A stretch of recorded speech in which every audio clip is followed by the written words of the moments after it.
Blood streamed down the side of Akira Sato's face at an alarming rate, mixing bright red against the white porcelain tub.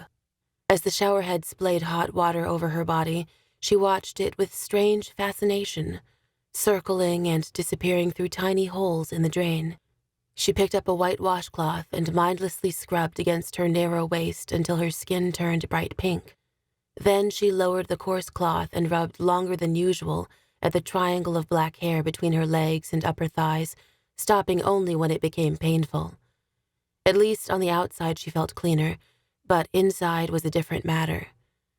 The consequences of her actions could not be remedied, nor could they be wiped away. Yet despite her resolve for this justified killing, she remained lost in a sea of hopelessness, incapable of seeing a way out. "Then why are you still here? Pick up your sword and end it now." The words echoed in her mind, taunting and teasing. She didn't care about anything or anyone. Why should she? Mitsui had insisted all ties be cut with the people she had once loved, including the Buddhist monk she might have married. She poured a generous amount of shampoo into the palm of her hand and lathered her long black hair, gingerly touching the wound her victim had inflicted. The gash in her scalp would disappear in due time, just like her other scars, but the bloody slaughter in the living room had left a horrible mess and would need to be addressed before she left the house. After thoroughly rinsing her hair, she worked on her face with the bar of lavender soap, removing the black eyeliner, blue eyeshadow, and whorish red lipstick she had applied for Kurosaki's benefit. It wasn't fair by any means, but there was no going back to the native geiko she had been. With 8 deaths to atone for in her afterlife, she was cursed in both worlds and simply waiting to die at the hands of another assassin. She squeezed her eyes shut and pressed her back against the cold white tile, hugging herself as water washed away her tears. She heard a muffled sound in the next room and turned off the water. After easing the shower door open, she strained her ears and heard nothing, but her instincts told her otherwise.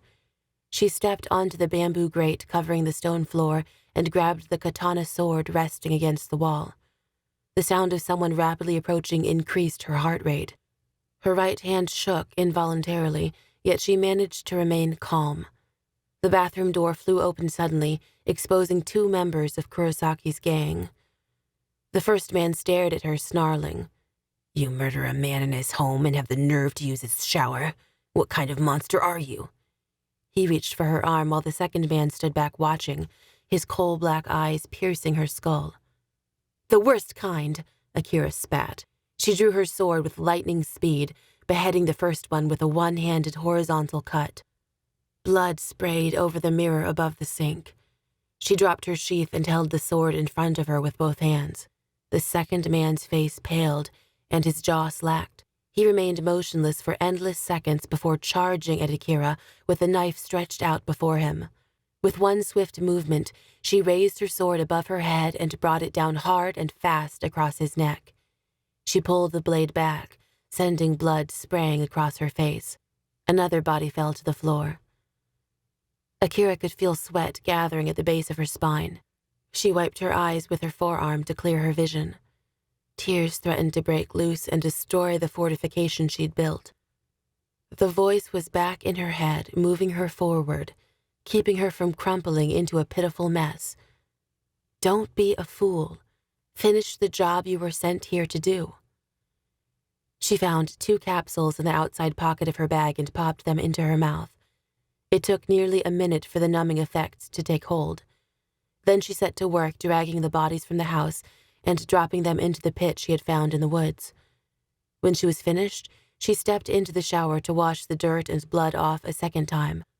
After cleaning the bathroom floor and walls and scrubbing the living room thoroughly, she dumped all the evidence into the pit outside and set everything ablaze with a match and a bottle of Chateau Guillot. Her only salvation rested in the fact that Kurosaki's nearest neighbor lived too far away to witness the gruesome scene and strange smell filling the air. A cool breeze touched her skin. Too cool.